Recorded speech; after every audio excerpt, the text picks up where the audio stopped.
Welcome back to my YouTube channel students. आज electrostatics chapter में हमने कूलम्स लॉ को डिस्कस करना है। बच्चे, जो फोर्स ऑफ अट्रैक्शन और रिपल्शन होता है दो स्टैटिक चार्जेस के बीच में, उसी को हम इलेक्ट्रोस्टैटिक फोर्स कहते हैं। और ये जो इलेक्ट्रोस्टैटिक फोर्स है between the 2 point charges at rest, it was first determined experimentally by Charles coulomb way back in 1785। उसने टॉर्सन बैलेंस को यूज करते हुए इलेक्ट्रोस्टैटिक फोर्स को मेजर किया था। तो आज इस सेशन में हम कूलम्स लॉ को डिस्कस करेंगे, फिर इसके वेक्टर फॉर्म में, और इससे रिलेटेड सारे के सारे टॉपिक्स आज हमने इस सेशन में कवर करना है। Coulomb's law is valid only for point and static charges. तो इसका स्टेटमेंट जरा चेक कर लेते हैं। मान लेते हैं ये Q1 and Q2, these are the 2 point static charges which are separated by distance r, right? और ये दोनों चार्जेस बच्चों मान लेते हैं ये वैक्यूम में, वैक्यूम या फ्री स्पेस में प्लेस्ड है। They are placed in free space और वैक्यूम, या एयर भी मान सकते हो आप, राइट? तो कूलम्स लॉ क्या कहता है कि इनके बीच में जो इलेक्ट्रिक फोर्स है उसका नेचर अट्रैक्टिव भी हो सकता है, रिपल्सिव भी हो सकता है, depending upon the nature of the charges. We are aware दो तरीके के चार्जेस, पॉजिटिव एंड नेगेटिव। अगर दोनों लाइक चार्जेस हुआ तो nature of the force would B repulsive, और अगर अनलाइक चार्जेस होता है, एक पॉजिटिव दूसरा नेगेटिव, तो उनके बीच में इलेक्ट्रिक फोर्स का नेचर अट्रैक्टिव होगा। तो इनके बीच में जो इलेक्ट्रिक फोर्स है उसका जो मैग्नीट्यूड है, it is found to be directly proportional to the product of magnitude of the two charges. And बच्चों ये इनवर्स स्क्वायर लॉ ऑबे करता है। इनवर्स स्क्वायर लॉ का मतलब ये जो इलेक्ट्रिक फोर्स है it is inversely proportional to the square of the distance between these two charges, right? तो इन दोनों को अगर हम कंबाइन करते हैं, what we get is F is directly proportional to Q1 Q2 divided by R square. अब बच्चों आपको पता ही है, in order to eliminate this proportionality sign we need to introduce some constant, right? तो वो जो कांस्टेंट है that is K। So F equals to K Q1 Q2 by R square. This is the mathematical form of Coulomb's law in electrostatics. अब K का value कितना होता है air vacuum में, मीडियम में कितना होता है, K का वैल्यू किस किस फैक्टर्स पे डिपेंड करता है, that we are suppose to discuss. बच्चों, K को इलेक्ट्रोस्टैटिक फोर्स कांस्टेंट कहते हैं या कूलम्स कांस्टेंट भी कहते हैं। इन एयर और वैक्यूम जो K का वैल्यू होता है इन एयर और vacuum, the value of K is given by 1 over 4 pi epsilon naught। ये जीरो को नॉट कहते हैं और ये सिंबल होता है बच्चों एप्सिलॉन का, EPSILON, एप्सिलॉन, और इसको हम नॉट कहते हैं जीरो को। सो दिस इज एप्सिलॉन नॉट। ये जो एप्सिलॉन नॉट होता है ये रिप्रेजेंट करता है absolute permittivity of free space. So it represents absolute permittivity of free space. Free space का मतलब vacuum, free space is vacuum. So it basically indicates the nature of the matter involved. और इसका जो value होता है free space में या vacuum में, जो एब्सोल्यूट परमिटिविटी का जो वैल्यू होता है दैट इज 8.854 इंटू 10⁻⁻12। और इसका जो वैल्यू होता है इट इज, ऐसा यूनिट जो है दैट इज कूलम स्क्वायर पर न्यूटन पर स्क्वायर मीटर। ये यूनिट कहां से आया ये अभी हम आपको डिस्कस करके बताते हैं, राइट? सो इन एयर और वैक्यूम ये दोनों चार्जेस जैसे एयर या वैक्यूम में, तो उस केस में जो इलेक्ट्रिक फोर्स का जो मैग्नीट्यूड है that can be written as 1 over 4 pi epsilon naught Q1 Q2 by R square, right? तो बच्चे इसका यूनिट अगर हमने निकालना है तो देखो इसको रीअरेंज करके आप इसको ऐसे लिख सकते हो। It may be written as 1 over 4 pi f air या वैक्यूम में Q1 Q2 by R square. तो इसका अगर यूनिट अगर आप निकालना है इस फॉर्मूले को यूज करके आराम से निकाल सकते हो। So SI unit of epsilon nought is, charge का ऐसा यूनिट बच्चे कूलम होता है, तो कूलम इंटू कूलम, ये कूलम स्क्वायर हो जाएगा। 4 pi कांस्टेंट है, it has got no unit. Force का SI unit is newton and distance को मीटर में मेजर करते तो R square it would be metre square. तो अब आपको समझ में आ ही गया होगा कहां से आया ये यूनिट, कूलम स्क्वायर पर न्यूटन पर स्क्वायर मीटर, राइट? अब बच्चे के का वैल्यू क्या होगा एसआई में? एसआई सिस्टम है जब हम फोर्स को न्यूटन में मेजर करते हैं, चार्ज को कूलम में करते हैं, डिस्टेंस को मीटर में करते हैं, तो के का वैल्यू क्या होगा? 1 डिवाइडेड बाय 4 पाई के जगह 3.14 ले सकते हो आप। एप्स नॉट का वैल्यू अभी मैंने बताया 8.854 इंटू 10⁻⁻12। हम एयर या वैक्यूम की बात कर रहे हैं। तो इसको अगर आप सॉल्व करोगे बच्चों, this will give you 9 into 10⁻9 and k is 1/4 pi eps not. तो एप्सिलॉन नॉट का जो SI यूनिट होगा उसका रेसिप्रोकल होगा k का यूनिट, इजंट इट? क्योंकि 4 पाई कांस्टेंट है, it is a dimensionless quantity. So k का यूनिट क्या होना चाहिए? इसका reciprocal. So it will be newton metre square पर square coulomb. So students, in case the two charges are placed in air or vacuum, then जो उनके बीच में जो इलेक्ट्रिक फोर्स है एफ एयर या वैक्यूम जो होगा उसका जो मैग्नीट्यूड होगा that may also be written as 9 into 10⁻9 Q1 Q2 by R square. I'm repeating, this will be the magnitude of the electric force between the 2 point and static charges when they are placed in free space, vacuum or air. In that case, it may be written as 9 into 10⁻9 Q1 Q2 by R square. तो बच्चा point is apps not आपको पता होना चाहिए। It is absolute permittivity of free space. इसके बारे में आगे भी हम डिस्कस करेंगे। ये basically nature of the medium जो इन्वॉल्व है उसके बारे में बताता है, राइट? एंड के का वैल्यू अगर SI में ले रहे हैं और अगर एयर वैक्यूम में ले रहे हैं तो उसका वैल्यू आता है 9 इंटू 10⁻9 न्यूटन मीटर स्क्वायर पर स्क्वायर कूलम। अब बच्चों यही दो चार्जेस Q1 Q2 मान लेते हैं the same two charges placed at the same separation are placed in some medium। ये कोई मीडियम में प्लेस्ड है।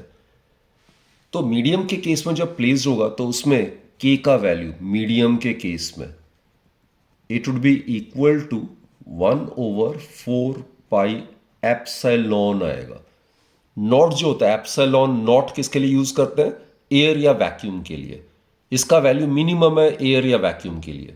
किसी भी मीडियम का अदर देन एयर और वैक्यूम परमिटिविटी की वैल्यू बढ़ती जाती है, right? So this is epsilon. It is the absolute permittivity of the medium under consideration. और जैसे बच्चों मैंने बताया आपको कि इसका वैल्यू जो है वो nature of the medium involve पे डिपेंड करता है। तो परमिटिविटी का वैल्यू जो है अलग अलग मीडियम की अलग अलग वैल्यू होती है। आपको याद करने की जरूरत नहीं है, जस्ट आपको वैक्यूम के लिए परमिटिविटी वैल्यू की याद रखना चाहिए वैक्यूम के लिए, राइट? तो ये एब्सोल्यूट परमिटिविटी वैक्यूम का ये मिनिमम होता है। इससे कम वैल्यू हो ही नहीं सकता परमिटिविटी का। किसी भी मीडियम की परमिटिविटी वैल्यू इससे ज्यादा ही होती है। So in case the two charges are placed in some medium then the value of k would be given by 1/4 pi epsilon. तो बच्चों एक चीज तो आपको समझ में आ ही रहा होगा, जो k का वैल्यू है वो डिपेंड करता है परमिटिविटी पे, और परमिटिविटी का वैल्यू डिफरेंट मीडियम में डिफरेंट होता है। So we can conclude safely that the value of k it depends upon the nature of the medium in which the two charges are placed, right? तो in case अगर ये दोनों charges air vacuum की जगह किसी medium में placed है at the same separation, तो उनके बीच में फोर्स कितना हो जाएगा? It will be 1/4 pi epsilon Q1 Q2 by R square, right?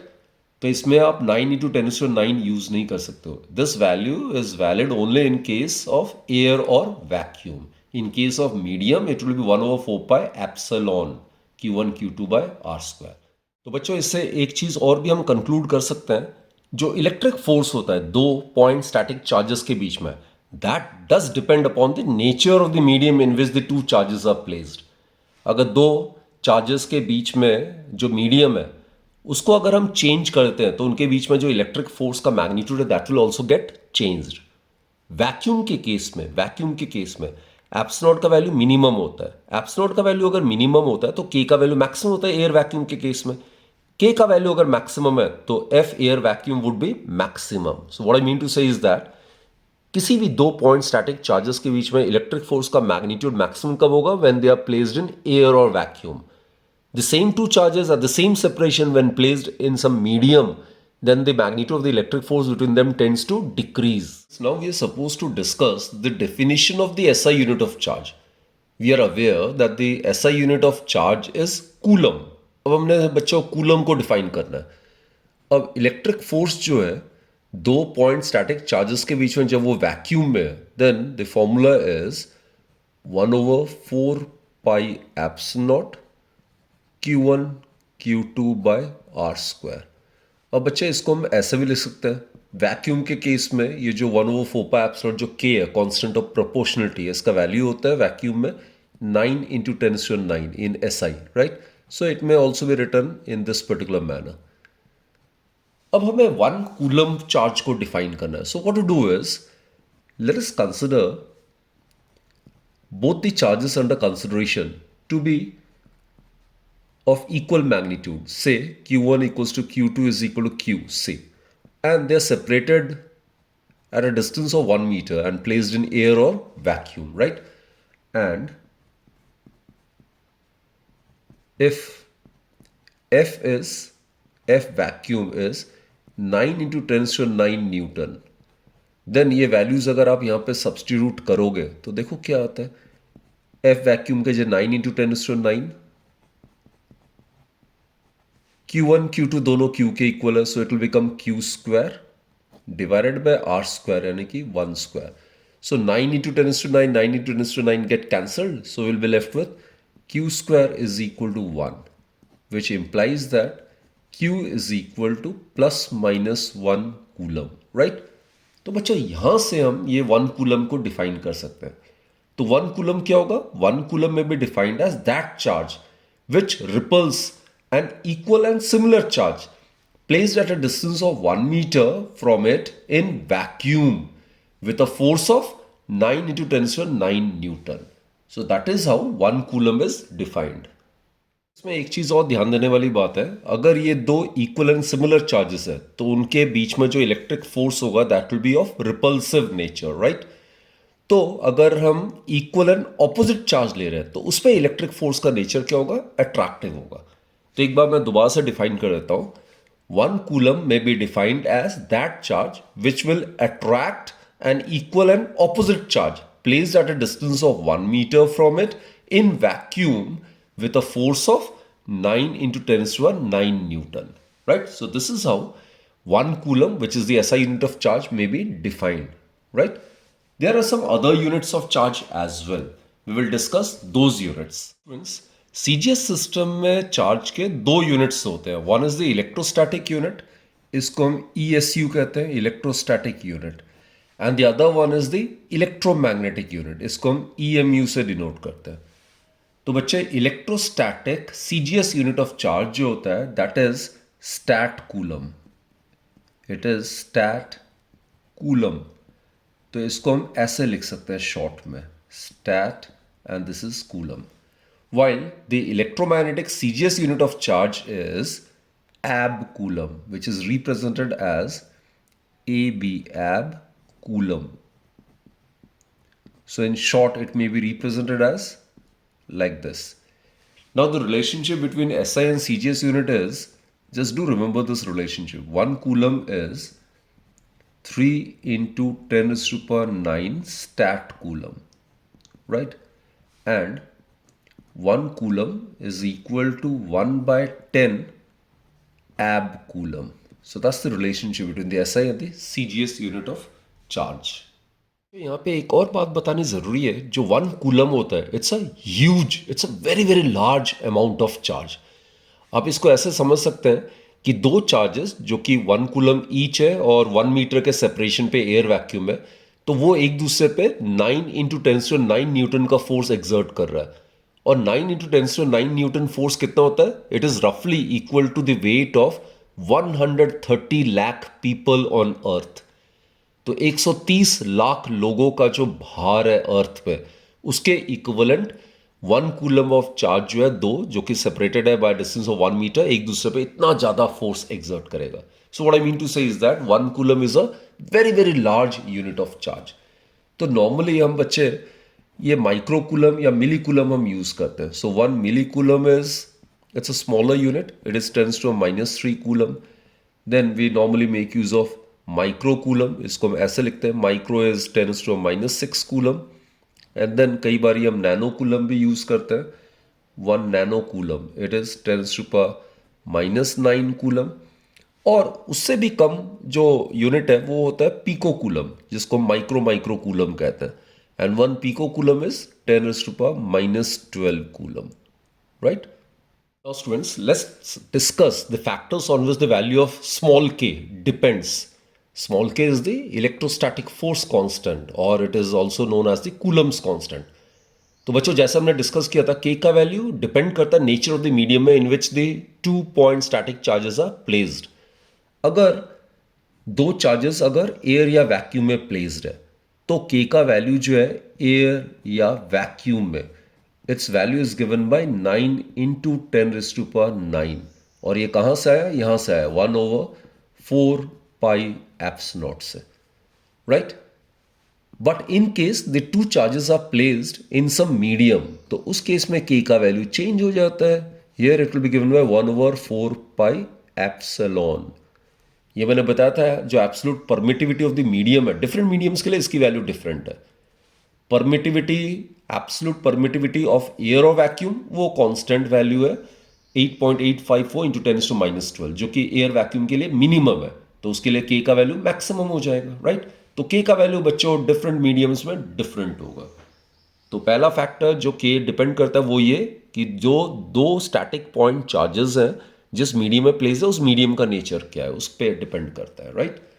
दूसरा बच्चों, it depends upon the system of the unit so chosen. SI में, एसआई सिस्टम को ही हम प्रेफर करते हैं. एसआई में बच्चों चार्ज को जब हम कूलम में मेजर करते हैं, फोर्स को न्यूटन में करते हैं, डिस्टेंस को मीटर में करते हैं, तो के का वैल्यू हमने डिस्कस किया था, इट इज 9 इंटू 10⁻⁹. और एसआई यूनिट क्या आया था? न्यूटन मीटर स्क्वायर पर स्क्वायर कूलम. अब बच्चे सीजीएस यूनिट में जरा देखते हैं क्या आता है. अलग अलग सिस्टम ऑफ यूनिट्स में के का वैल्यू अलग अलग होगा. तो सीजीएस में आपको पता होना चाहिए कि CGS unit of charge is stat coulomb, right? CGS unit जो है, सीजीएस इलेक्ट्रोस्टैटिक जो यूनिट होता है चार्ज का, उसको हम स्टैट कूलम कहते हैं. और रिलेशन जो होता है कूलम और स्टैट कूलम का, वो होता है कि 1 coulomb is 3 into 10⁻⁹ stat coulomb, right? This is the relation. और बच्चे फोर्स जो होता है वो हमें पता है डाइन में मेजर करते हैं सीजीएस में, और रिलेशन होता है एसआई और सीजीएस का, 1 न्यूटन इज 10⁵ डाइन, राइट? ये रिलेशन यूज करके हम आराम से डिराइव कर सकते हैं कि सीजीएस में के का वैल्यू कितना होगा. तो लेट्स चेक इट आउट. तो 9 इंटू 10⁻⁹, बच्चे ये न्यूटन है, न्यूटन की जगह मैं लिख सकता हूं 10⁵ डाइन, राइट? 1 मीटर स्क्वायर, इसकी जगह लिख सकता हूं 10⁴ सेंटीमीटर स्क्वायर, डिवाइडेड बाय पर स्क्वायर कूलम है, तो डिवाइड बाय कूलम स्क्वायर हो जाएगा. कूलम स्क्वायर की जगह मैं लिखूंगा 3 इंटू 10⁹ स्टैट कूलम, इसका होल स्क्वायर. तो इफ वी सॉल्व इट, देखते हैं जरा सॉल्व करके क्या आता है. 10⁻, ये बेस अगर सेम है तो पावर एडअप हो जाएगा, 5 + 4 9 + 9 18 हो जाएगा ये, डिवाइडेड बाय इसका होल स्क्वायर अगर करेंगे तो ये भी 9 इंटू 10⁻18 हो जाएगा. और यहाँ क्या आएगा बच्चों? यूनिट डाइन सेंटीमीटर स्क्वायर, और ये ऊपर चल जाएगा तो ये आ जाएगा stat coulomb -2 to the power -2, right? तो ये सीजीएस यूनिट हो जाएगा. तो के का वैल्यू बच्चों सीजीएस में ये आता है 1 सीजीएस यूनिट, राइट? तो आप देख रहे हो एसआई में के का वैल्यू 9 इंटू 10⁻⁹ आता है, सीजीएस में के का वैल्यू यूनिट ही आता है, दैट इज 1. तो इन केस कोई भी न्यूमेरिकल अगर competitive exam point of view से कर रहे हो, वहां पे चार्ज अगर स्टैट कूलम में दिया हुआ है, डिस्टेंस बिटवीन देम अगर सेंटीमीटर में दिया हुआ है, then take the value of K as 1. तो उस केस में जो फोर्स आएगा that should be in dyne, isn't it? अब बच्चों इलेक्ट्रोस्टैटिक फोर्स, जिसको हम कूलम फोर्स कहते हैं, इसके कुछ प्रॉपर्टीज या कैरेक्टरिस्टिक डिस्कस कर लेते हैं, राइट? ये मैग्नीट्यूड हो गया इलेक्ट्रिक फोर्स का between the 2 point static charges when they are placed in air और वैक्यूम, राइट? तो आप देख ही रहे हो बच्चे, जो इलेक्ट्रिक फोर्स है इसका नेचर अट्रैक्टिव भी हो सकता है और रिपल्सिव भी हो सकता है. अगर कोई एक सिस्टम है जिसमें दो चार्जेस का प्रोडक्ट जो वो ग्रेटर देन जीरो है, यानी कि पॉजिटिव है इनका प्रोडक्ट, वो तभी पॉसिबल है जब या तो दोनों चार्ज पॉजिटिव होगा या दोनों नेगेटिव चार्ज होगा. Means we are considering like charges. तो ऐसे केस में nature of the electric force जो होगा that will be obviously repulsive, right? तो लाइक चार्जेस के बीच में there always exist an electric force of repulsion. जबकि दूसरी तरफ बच्चों, अगर कोई सिस्टम लेते हैं जिसमें दो पॉइंट स्टैटिक चार्जेस का प्रोडक्ट लेस देन जीरो यानी कि नेगेटिव है, वो तभी पॉसिबल है जब एक चार्ज पॉजिटिव होगा दूसरा नेगेटिव होगा, या पहला नेगेटिव और दूसरा पॉजिटिव। तो इस केस में we are talking about unlike charges. तो ऐसे चार्जेस के बीच में जो नेचर ऑफ इलेक्ट्रिक फोर्स है that will be attractive. So basically what I mean to say is that जो कूलम फोर्स है या इलेक्ट्रिक स्टैटिक फोर्स है, it can be either attractive और ऑफ रिपल्सिव नेचर, राइट। फिर बच्चों आप देख ही रहे हो, ये जो इलेक्ट्रिक फोर्स है वो इनवर्स स्क्वायर लॉ ओबे कर रहा है। और एज अ रूल आपने प्लस वन में भी पढ़ा होगा, कोई भी फोर्स अगर इनवर्स स्क्वायर लॉ ओबे कर रहा है तो वो सेंट्रल फोर्स होगा। सेंट्रल फोर्स का मतलब force acting along the line joining the centre of the two bodies, उसको हम सेंट्रल फोर्स कहते हैं। ये फोर्स और कहीं एक्ट नहीं करेगा। अगर अट्रैक्टिव होगा तो इस लाइन के अलोंग टूवर्ड्स एक्ट करेगा, और अगर रिपल्सिव नेचर का होगा तो along the line he act करेगा बट अवे एक्ट करेगा, राइट। इसी लाइन के अलोंग ही एक्ट करेगा, उसको हम सेंट्रल फोर्स कहते हैं। फिर जो सेंट्रल फोर्स होता है जो इनवर्स स्क्वायर लॉ ओबे करता है, वो वाला फोर्स का नेचर कंजर्वेटिव भी होता है, राइट। बच्चों इलेक्ट्रिक फोर्स के कंजर्वेटिव नेचर होने का मतलब है the work done by the electric force in making a charge to move from one point to another point depends only on the initial and final position and is independent of the path followed. और कोई भी अगर force conservative nature का होता है then the amount of work done in making a body to move along a cyclic path is always zero, right. This also we are going to prove in the subsequent sessions. और एक बात बच्चों, जो gravitational force आपको पता ही है हमेशा अट्रैक्टिव नेचर का होता है और वीकेस्ट फोर्सेस इन नेचर है, इजंट इट। जो इलेक्ट्रिक फोर्स होता है ना वो ग्रेविटेशनल फोर्स के 10⁻36 टाइम्स स्ट्रॉन्गर होता है। So the electric force is approximately about 10⁻36 times the magnitude of the gravitational force. फिर बच्चों एक और चीज है कि दो चार्जेस के बीच में जो इलेक्ट्रिक फोर्स का जो मैग्नीट्यूड है it will be independent of the presence of any other charges. अगर मैं यहाँ पे एक और चार्ज रख देता हूँ Q3, यहाँ पे एक और चार्ज रख देता हूँ Q4, तो Q1 Q2 के बीच में जो फोर्स है that will remain constant, it will B unaffected by the presence of any other charges. So the electric force between the two given charges is unaffected by the presence of any third or fourth charge, right? और बच्चों जो Coulomb force है ये action reaction pair form करता है। कहने का मतलब है F12 vector, the force exerted by charge 1 on charge 2 is equal and opposite to the force exerted by charge 2 due to charge 1. So they form action reaction pair. Equal to का मतलब है both are of equal magnitude, minus का मतलब both are opposite directed, right? तो they form action reaction pair, or you can say that Newton's third law holds valid, right? अब बच्चों Coulomb's law को vector form में express करते हैं और फिर इसका सिग्निफिकेंस क्या है वेक्टर फॉर्म में रिप्रेजेंट करने का, वो हमने डिस्कस करना, right. So let's consider these two scenarios. पहला एक सिस्टम ले रहे हैं जहां पे चार्जेस का प्रोडक्ट जो है वो ग्रेटर देन जीरो है। ये मैंने पहले ही बताया, इनका प्रोडक्ट ग्रेटर देन जीरो मतलब पॉजिटिव है। वो तभी हो सकता है when both are either positive और both are negative. So we are talking about like charges, right. तो दोनों अगर लाइक चार्जेस है, they will be electric force और रिपल्शन। और बच्चों आपको मैंने बार बार बताया हुआ है कि सेंट्रल फोर्स है। सेंट्रल फोर्स का मतलब जो फोर्स होगा, इलेक्ट्रिक फोर्स होगा, that will act along the line joining the centre of these two charges, इसी लाइन के अलोंग एक्ट करेगा। तो ये मान लेते हैं F12 वेक्टर है and suppose this is F21 vector, right. It is a force experienced by charge Q1 due to the charge Q2 and F21 vector is the force experienced by charge Q2 due to the presence of charge Q1, और इनके बीच में separation R मान लेते हैं। Clear? Now what to do is इन दोनों के बीच में जो फोर्स है ये F12 वेक्टर इस फॉर्म में लेते हैं, वेक्टर फॉर्म में। सो मैग्नीट्यूड में आपको पता ही है it is 1/4 pi epsilon not, अगर ये एयर या वैक्यूम में है तो Q1 Q2 divided bye R²। ये तो आ गया बच्चे मैग्नीट्यूड। अब इसकी डायरेक्शन क्या होगी F12 की, राइट।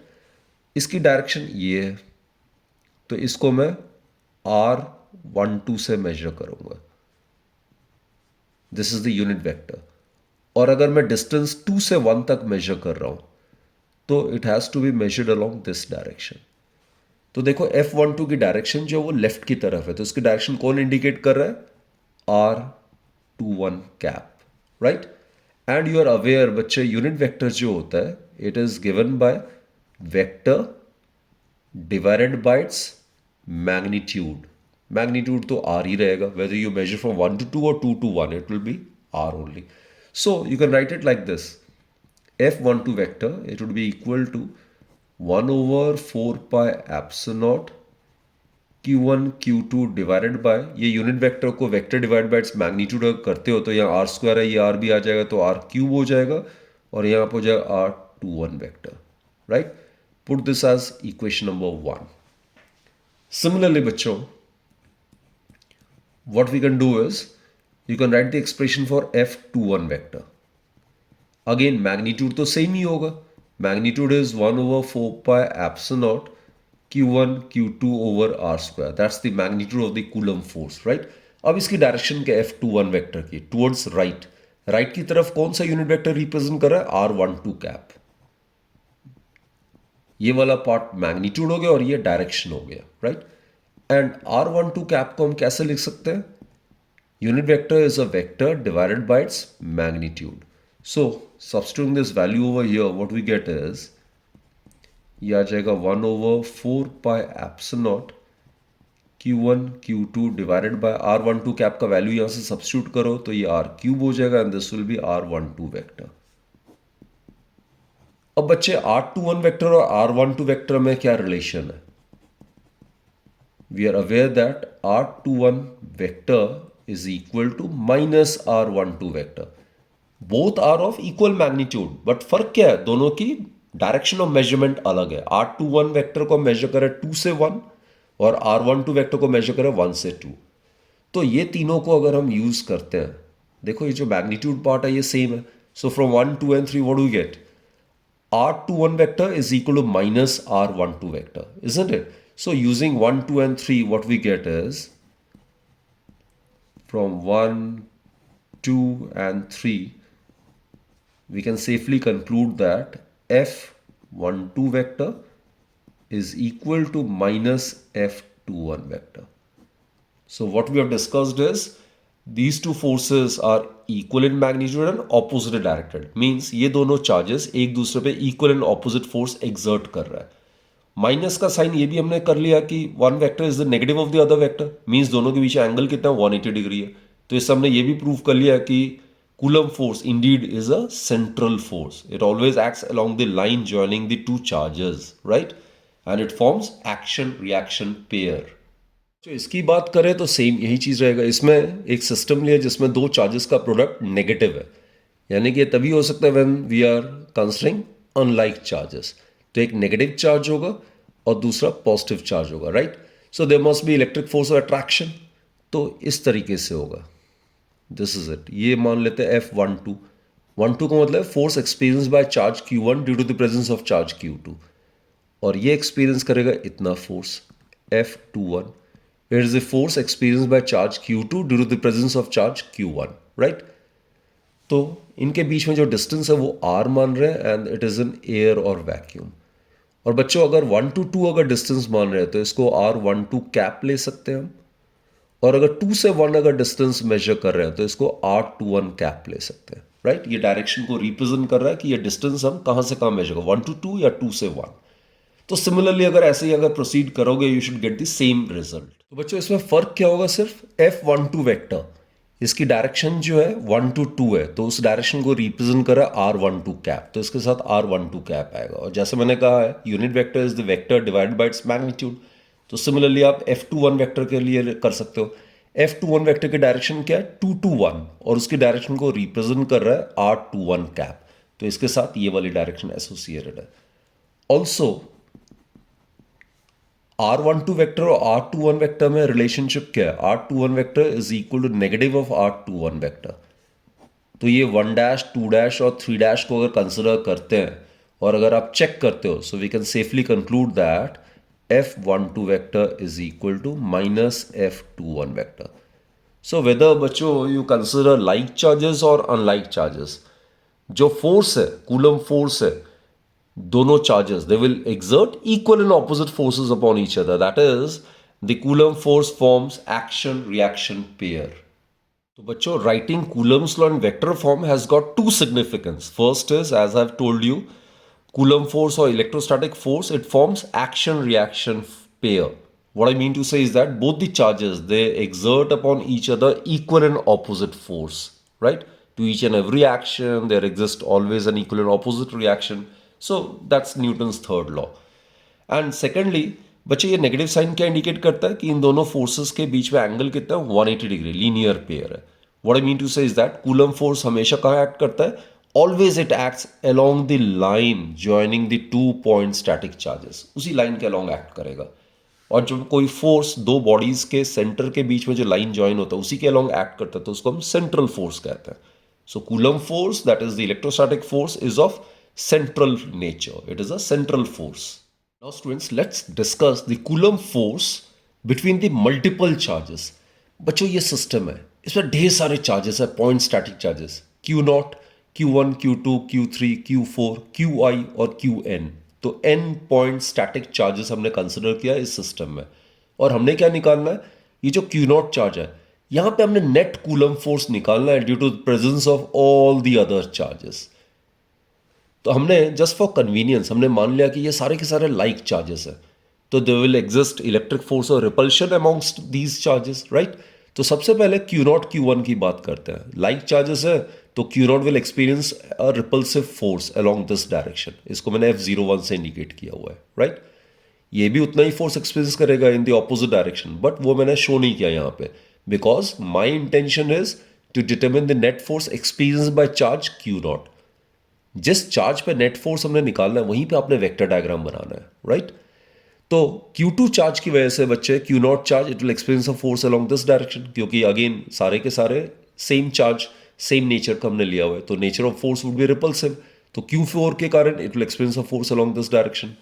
Qn के जगह के वजह से Q0 charge it will experience a force along this direction, right. So these are the forces experienced by charge Q0 due to the presence of all these charges. एक का मैं magnitude आपको बता देता हूं, F01. अब F01 का मतलब क्या है, ये 0 और 1 इन दोनों के बीच में, Q0 और Q1 के बीच में कितना मैग्नीट्यूड होगा, राइट. मैग्नीट्यूड क्या होगा बच्चे, आपको पता है ये एयर वैक्यूम है, तो ये आ जाएगा 1/4πε0. इसको आप K भी लिख सकते हो. चार्जेस कौन सा है, Q0 है और Q1 है. इनके बीच में डिस्टेंस कितना है, R01 है, right.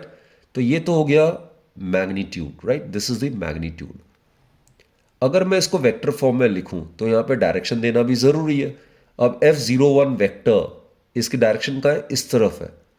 It is from 1 to 0, right. 1 to 0 मतलब आप इसको ऐसे इंडिकेट करो, 1 to 0, ये यूनिट वेक्टर हो जाएगा. सो it will B R10 cap, right. और जैसा मैंने कहा है बच्चों, यूनिट वेक्टर जो होता है it is vector divided by its magnitude. Magnitude तो सेम ही रहेगा, R01 करो या जैसे मर्जी आप कर लो, 01 लिखो या 10 लिख लो. So what we get is F01 vector, it may be written as 1/4πε0 Q0 या Q1 डिवाइडेड बाय यहाँ पे R01 क्यूब हो जाएगा और यहाँ आ जाएगा R10 vector, right. This has been replaced by vector divided by its magnitude. Similarly आप F02 वेक्टर, F03 वेक्टर ये सारा कर सकते हो. तो बच्चे, जो नेट फोर्स पाया गया, net force which is experienced by charge Q0, that is given by F net जो है, it is given by the vector sum of the individual forces acting on that point charge due to all the other point charges. So F net vector हो जाएगा F01 vector plus F02 vector. Force is a vector quantity, तो ये vector sum होगा, right. Direction is to be taken into account for sure. Plus F0i vector हो जाएगा and lastly F0n vector हो जाएगा. We have considered this system to be comprising of n point static charges. तो बच्चों principle of superposition को अगर हम use करते हैं और वैल्यूज अगर F01, F02, F03 वेक्टर का वैल्यूज अगर हम यहाँ सब्स्टिट्यूट करते हैं, will get this expression, right. तो इसके आगे व्हाट टू डू इज, सभी में कॉमन क्या है वो जरा देख लेते हैं। Q not is common, 4 pi epsilon nought is common, isn't it. आगे यहां पे आ जाएगा bracket, it will B Q1 divided by R01Q और यहां पे आ जाएगा R10 वेक्टर, प्लस यहां पे बच्चों आ जाएगा Q2 डिवाइडेड बाय R02Q और ये आ जाएगा R20 vector, and so on. इसको आप जनरलाइज कर सकते हैं, so it will B Qn divided by R0n cube और यहां आ जाएगा Rn0 वेक्टर। इसको बच्चे समेशन फॉर्म में हम इसको जनरलाइज फॉर्म में ये एक्सप्रेशन लिख सकते हैं। तो नेट फोर्स जो होगा it will be given by Q not divided by 4 pi epsilon not, it is the absolute permittivity of free space. We have considered these n point static charges to be placed in air और vacuum, right. तो यहां पे हम summation use कर लेते हैं। This is symbol for summation. I जो है इट इज कहां से कहां जा रहा है, 1 to n, right. n point static charges हमने कंसिडर किया, तो ये आ जाएगा बच्चे QI divided by R not I cube और यहां पे आ जाएगा R I नॉट वेक्टर। तो बच्चे इसको अगर हम एक्सपैंड करते हैं, पहला टर्म आएगा I का वैल्यू 1, राइट, तो उससे ये वाला टर्म आ जाएगा, समेशन मतलब प्लस, फिर I का वैल्यू 2 लेंगे तो ये वाला टर्म आ जाएगा, प्लस I का वैल्यू 3 लेंगे एंड सो ऑन, n तक जाएंगे तो ये previous step we can obtain. So this is the generalized expression for the net force experienced by charge Q not under the influence of all these other charges.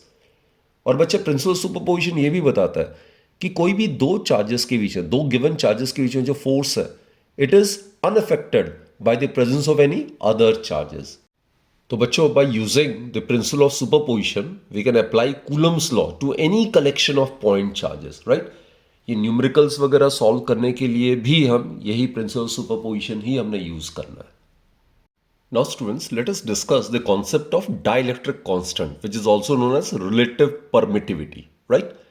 तो बच्चे सबसे पहले ये वाला सिनारियो लेते हैं। इसमें दो point static charges Q1 Q2 है, separated by distance R and are placed in air और वैक्यूम।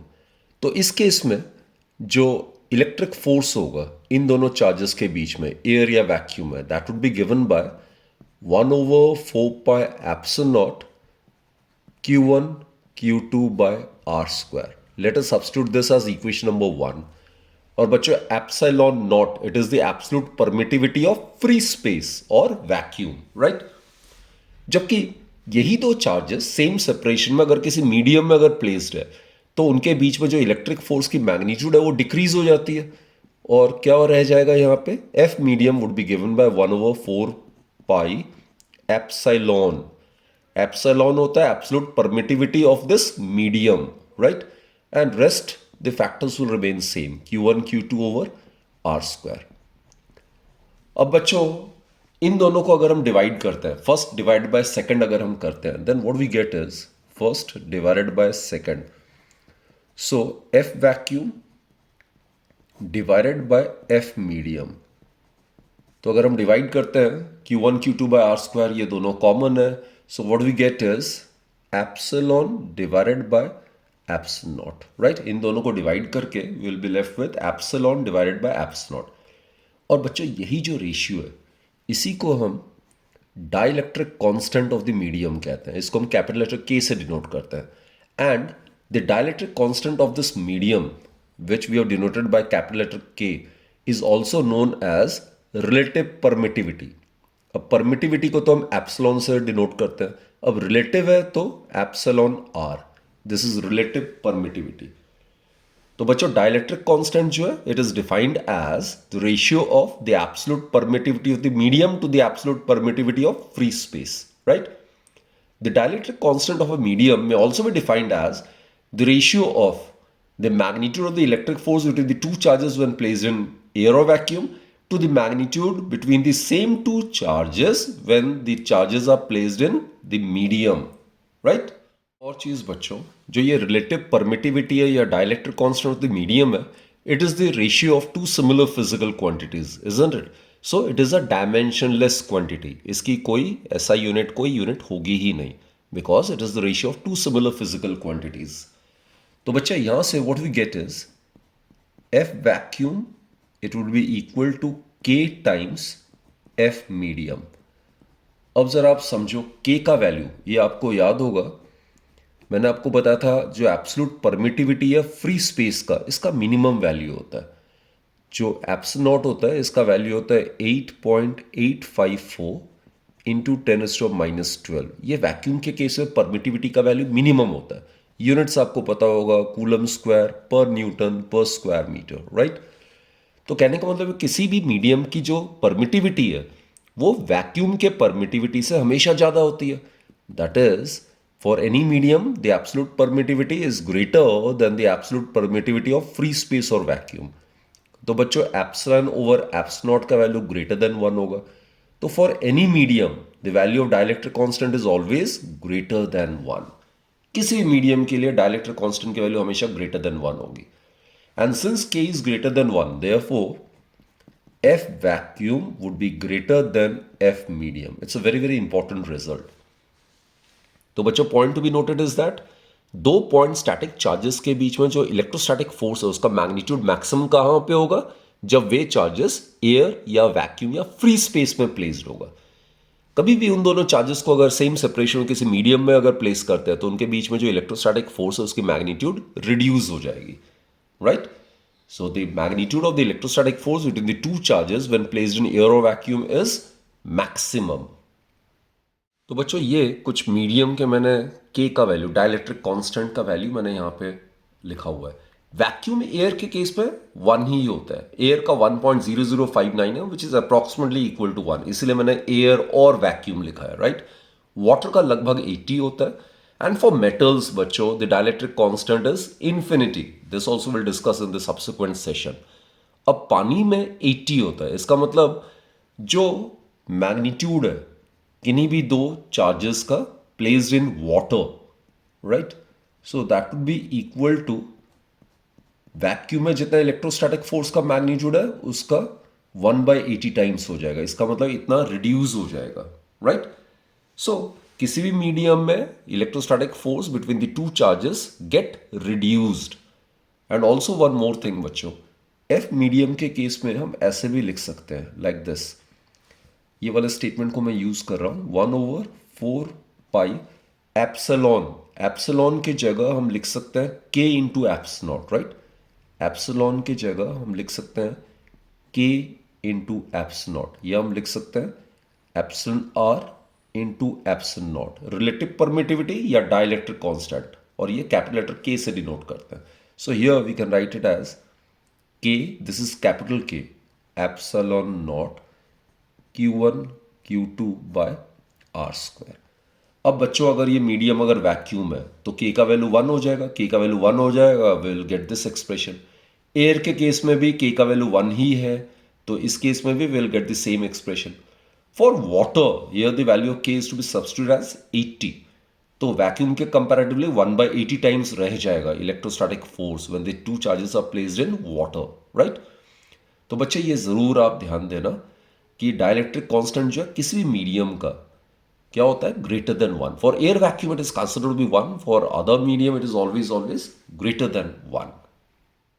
बच्चों हम कंटिन्यूअस चार्ज डिस्ट्रीब्यूशन का केस लेते हैं. कोई भी सिस्टम जिसमें कि क्लोजली स्पेस्ड इलेक्ट्रिक चार्जेस है उसको हम कह सकते हैं कि वो कंटिन्यूअस चार्ज डिस्ट्रीब्यूशन है. अब बच्चे जो कंटिन्यूअस चार्ज डिस्ट्रीब्यूशन है can be on a line, जैसे ये वन डायमेंशनल केस है, इसको हम लीनियर चार्ज डिस्ट्रीब्यूशन कहते हैं. The continuous charge distribution can be on a surface, इसको हम सरफेस चार्ज डिस्ट्रीब्यूशन कहते हैं. ये 2 डायमेंशनल केस है. And the continuous charge distribution can be over the entire volume, इसमें कोई भी ये 3 डायमेंशनल चीज है, पूरे वॉल्यूम में चार्ज जो है वो यूनिफॉर्मली डिस्ट्रीब्यूटेड है, right? Now, in order to calculate the force due to continuous charge distribution on a test charge, what we do is we will use the concept of charge density. अब बच्चे 1D में क्या होता है, जैसे ये पूरा का पूरा ये लेंथ L है और इसमें charge Q, total charge Q जो है वो यूनिफॉर्मली डिस्ट्रीब्यूटेड है, राइट, यूनिफॉर्मली डिस्ट्रीब्यूटेड है। तो यहां पे एक छोटा सा एक एलिमेंट्री पोर्शन लेते हैं हम, इसका लेंथ हम dl मान सकते हैं, स्मॉल लेंथ। तो यहां पे जो चार्ज होगा that can be consider with dq and suppose this is centre. यहां से लेके ये डिस्टेंस हम r मान लेते हैं and suppose this is point p where charge q not is placed over here. हमारा ऑब्जेक्टिव क्या है कि ये चार्ज q नॉट जो है पॉइंट p पे कितना फोर्स एक्सपीरियंस कर रहा है due to this line charge distribution, that we need to find. And suppose ये जो डिस्टेंस है r कैप, इसको हम इस डायरेक्शन मेजर कर रहे हैं, तो obviously we are considering the charges to be like charges, so it will experience a force over here. Due to this small elementary charge, the force would be also very small, so it may be represented as df, right? तो बच्चे line charge distribution में we make use of a term which is known as linear charge density. अब linear charge density होता क्या है? Linear charge density होता है charge per unit length, that is dq divided by dl. dq charge is distributed uniformly over length dl. So lambda is known as linear charge density, right? Similarly बच्चों, अगर यहाँ की बात करते हैं, तीनों को हम साइमल्टेनियसली पढ़ते हैं, राइट? टोटल सरफेस एरिया इसका s मान लेते हैं, राइट? तो छोटा सा कोई टुकड़ा लेते हैं तो वो हो जाएगा ds। नेट चार्ज अगर q है जो यूनिफॉर्मली डिस्ट्रीब्यूटेड है, तो ये छोटा सा एक टुकड़ा लिया हमने एरिया का, तो इसमें चार्ज dq ले सकते हैं। अब ये स्मॉल एलिमेंट्री चार्ज जो है, इसके कारण ये टेस्ट चार्ज जो Q नॉट है पॉइंट P पे, ये कितना फोर्स एक्सपीरियंस कर रहा है ये हमने निकालना है। तो इसकी डायरेक्शन ऐसी होगी और ये डिस्टेंस r माना हुआ है हमने। एंड सिंस ये भी लाइक चार्ज है दोनों, तो इसलिए it will experience N electric force of repulsion, so it will be like this. तो बच्चे 2 डायमेंशन में जहां पे चार्ज यूनिफॉर्मली डिस्ट्रीब्यूटेड होता है ओवर अ सरफेस, वहां पे हम टर्म एक यूज करते हैं sigma, which is known as surface charge density. अगर लीनियर चार्ज डेंसिटी है चार्ज पर यूनिट लेंथ, तो सरफेस चार्ज डेंसिटी होगा charge per unit area, right? तो इसका यूनिट अगर कूलम पर मीटर है तो इसका यूनिट होगा coulomb per square metre. Similarly बच्चे, ये कोई 3 डायमेंशनल ऑब्जेक्ट है, राइट? ये थोड़ा सा एक छोटा सा टुकड़ा ले लेता हूं, टोटल वॉल्यूम v है, net charge q uniformly distributed है, तो ये छोटे से एलिमेंट्री पोर्शन का वॉल्यूम में dv मान लेता हूं और इसमें जो चार्ज होगा elementary charge that can be considered with dq। यहां पे पॉइंट P है जो कि test charge Q not placed है, तो dq की वजह से ये जो फोर्स एक्सपीरियंस करेगा elementary force, it will be along this direction, और ये हमने r माना है and this distance is r। Since we are considering the like charges, so the nature of the force must be repulsive, right? तो बच्चा यहां पे charge जो है यूनिफॉर्मली डिस्ट्रीब्यूटेड है through out the body of the substance under consideration, right? यानी कि volume में डिस्ट्रीब्यूटेड है यूनिफॉर्मली। तो यहां पे हम टर्म यूज करते हैं रो, इसको हम कहते हैं volume charge density. It is defined as charge per unit volume, तो इसका ऐसा यूनिट हो जाएगा कूलम पर मीटर क्यूब। अब बच्चों इस केस में फोर्स का एक्सप्रेशन निकालते हैं। First let us find out the expression for df. This is the force experienced by charge q naught due to this charge dq. So it will experience a small force. इसका magnitude क्या होगा? 1/4 pi epsilon not. हम मान लेते हैं ये air है, vacuum में प्लेस्ड है, q1 q2, तो एक चार्ज q नॉट है, दूसरा चार्ज dq है, और इनके बीच में डिस्टेंस कितना है r, तो it will B r square, right? अब अगर मैं वेक्टर फॉर्म में कर रहा हूं तो यहां पे डायरेक्शन इंडिकेट करना भी बहुत जरूरी है, right? This is the unit vector represent in the direction of df. तो बच्चे net force experience by charge Q not due to this entire linear charge distribution would be given by integration of this. So net force would be given by integration of df, that will be, ये आप इसमें से substitute करो value Q not, dq के जगह आप यहां पे लिख सकते हैं in terms of linear charge density can be written as lambda into dl divide by r square and this is r cap. और ये बच्चे लाइन इंटीग्रल है, right? This is the line integral, single integration. तो जो भी constant है उसको आप इंटीग्रेशन से बाहर निकाल सकते हो। So what we can do is q not is the constant, 1/4 pi epsilon नॉट, that is constant, right? So linear integral of, this is the linear integral, lambda dl divided by r square and this is r cap. So this is the expression, right? इतना net force Q naught charge experience करेगा due to this line charge और linear charge distribution. अब इसका एक example है बच्चों, linear charge distribution. एक और एग्जाम्पल हम डिस्कस करते हैं. मान लेते हैं कोई भी ये लूप है, या आप रिंग मान सकते हो. रिंग या लूप में क्या होगा, मान लेते हैं ये कोई रिंग है या लूप है, इसमें चार्ज जो होगा वो यूनिफॉर्मली डिस्ट्रीब्यूटेड होगा over its circumference. Suppose this is a ring in which the charge Q is distributed uniformly over its circumference. This is a ring. तो इसमें वन डायमेंशनल चार्ज डिस्ट्रीब्यूशन है, इसमें लेंथ में distributed है. बस इसका फर्क ये होगा बच्चे, इस केस में for a ring, for a uniformly charge ring, lambda over here it would be given by charge. मान लेते हैं चार्ज Q यूनिफॉर्मली डिस्ट्रीब्यूटेड है over its circumference, so lambda would be given by Q divided by 2 pi R. इस case में जो length होगा that will be the circumference of the ring and the circumference of ring of radius R would be 2 pi are. And ऐसा unit as I told you it is coulomb per metre. So this is a good example of linear charge distribution. अब बच्चे इसी तरीके से 2D का case करते हैं. Surface charge distribution में नेट फोर्स का एक्सप्रेशन निकालते हैं. पहले डीएफ निकालते हैं. So it will be 1/4 pi epsilon not Q1 Q2 by r square. One of the charges Q naught, the other charge is dq. Distance between them is r. तो यही आ जाएगा. अब dq के जगह we can substitute the value. और total जो force होगा it will be given by integration of df, isn't it? Same जैसे हमने यहाँ किया था, यहाँ पे वही करना. वैल्यू सब्सटीट्यूट करते हैं बच्चे. तो it will be 1/4 pi epsilon not Q not. dq के जगह आप लिख सकते हो sigma ds. Sigma I have told you this is the surface charge density. तो ये आ जाएगा. और फर्क क्या है दोनों के इंटीग्रेशन में, this is the linear integration, line integration, ये सरफेस इंटीग्रल है, right? With respect to ds है, यहाँ पे विथ रेस्पेक्ट टू dl है. So it is a 2 dimensional thing. So it is a surface integral.